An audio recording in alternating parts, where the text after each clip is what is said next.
হঠাৎ লোকটির হাত থেকে একটা বিলবোর্ড ফসকে গিয়ে সিওর মাথার উপর পড়তে যাচ্ছিল। ঠিক সেই মুহূর্তে একটা মেয়ে আচমকা এসে তাকে ধাক্কা দিয়ে ভয়ানক দুর্ঘটনা থেকে বাঁচিয়ে দিল। তখন মেয়েটা ভাবলো সবাই এখন তার প্রশংসা করবে, কিন্তু সিওর অ্যাসিস্ট্যান্ট তাকে ধমক দিয়ে বলল, এ কি করেছো তুমি? তখন ওই মেয়েটা বুঝে গেল যে সে অতিরিক্ত জোরে ধাক্কা দিয়ে ফেলেছে।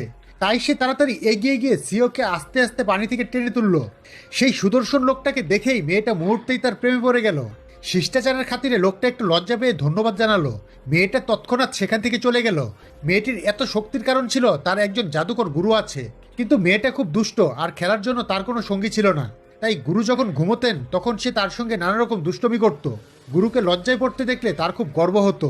গুরু তাকে আটকাতে পারতেন না, শুধু বলতে পারতেন, তোর জাদুকরী শক্তি এখন আমার চেয়েও বেশি হয়ে গেছে, এখন আর তোকে কিছু শেখানোর দরকার নেই। তারপর গুরু মেয়েটিকে বললেন, যা তোর হারিয়ে যাওয়া পরিবারকে খুঁজে বের কর। তিনি একটা জ্যাট পাথরের প্যান্ডেন্ট দিয়ে বললেন, যার গলায় ঠিক এইরকম আরেকটা প্যান্ডেন্ট থাকবে সেই হবে তোর সত্যিকারের ভালোবাসা। গুরু আগে থেকেই তার সব জিনিস গুছিয়ে রেখেছিলেন এবং তাকে বিদায় দিলেন। কিন্তু মেয়েটা জানতো না যে দ্বিতীয় প্যান্ডেন্টটা ঠিক সেই লোকটার গলাতেই আছে, যাকে সে এইমাত্র বাঁচিয়েছে। তবে সেই লোকটার দাদা তার বিয়ে ঠিক করে রেখেছিল। পরিবারের সম্পত্তি পাওয়ার জন্য লোকটাকে সাময়িকভাবে সেই ঠিক করা মেয়েকে বিয়ে করতেই হবে।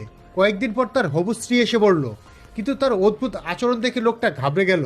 যখন ভালো করে মুখ দেখলো তখন বুঝতে পারলো যে এ তো সেই মেয়ে যে তাকে বাঁচিয়েছিল। এতে লোকটা খুব রেগে গেল। কিন্তু মেয়েটা যখন দেখলো তার স্বামী সেই সুদর্শন লোকটাই, তখন সে আনন্দে লাফাতে লাগলো।